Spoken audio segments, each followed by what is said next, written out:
Once you have the basic architecture of your city down and you've done the research on what your windows and doors are going to look like, you're ready to start drawing them. It's important for you to consider the various types of windows and doors you're going to have on the different buildings. They may be similar in some cases and they may vary from building to building. Let's start off with drawing doors. Each building will need an entryway, so it may be a single door or a double door, but at least one side of the building will need a door.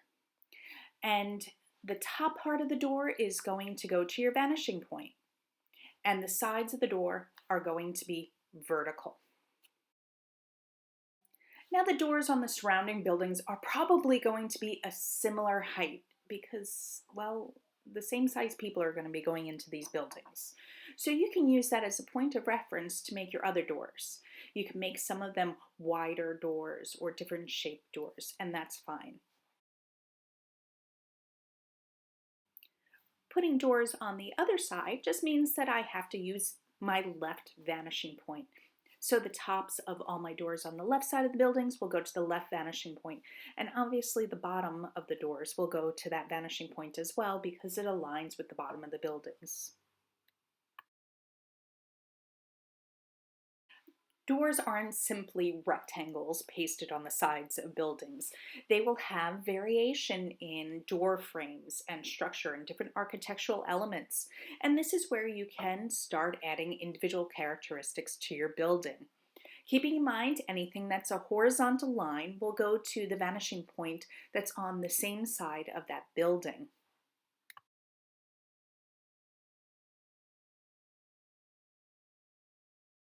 If you're making a double door and you need to find the center, you can't measure because the lines are going back in perspective. So all you have to do is draw an X through the double doorway, and the center of that X will be your midpoint.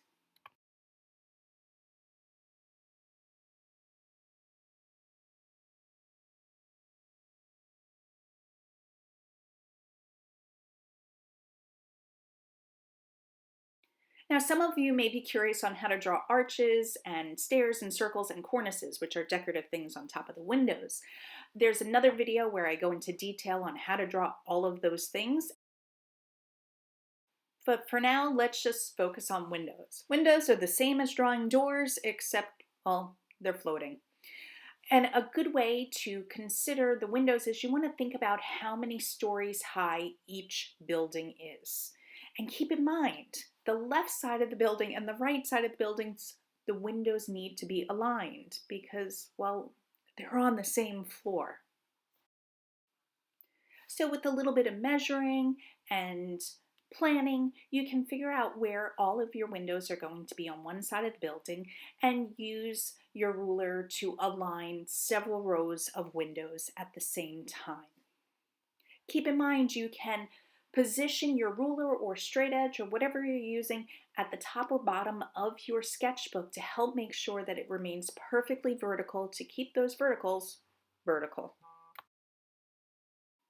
Make sure you draw lightly, and then you could always go back and make some of the lines that you're keeping darker, but you're going to have a lot of lines that you're going to erase later on.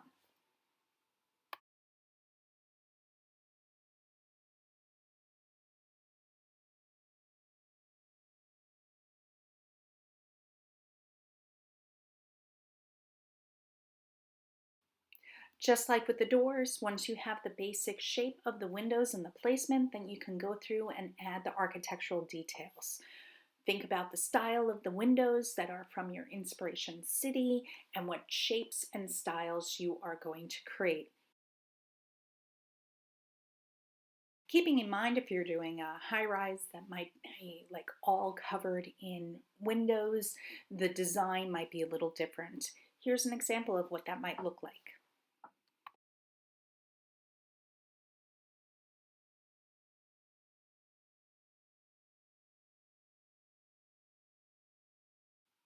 So keeping to our plan, we are on lessons 5 and 6 to draw doors and windows, and by the end of lesson 6 you will post a picture on your Jamboard showing me your progress.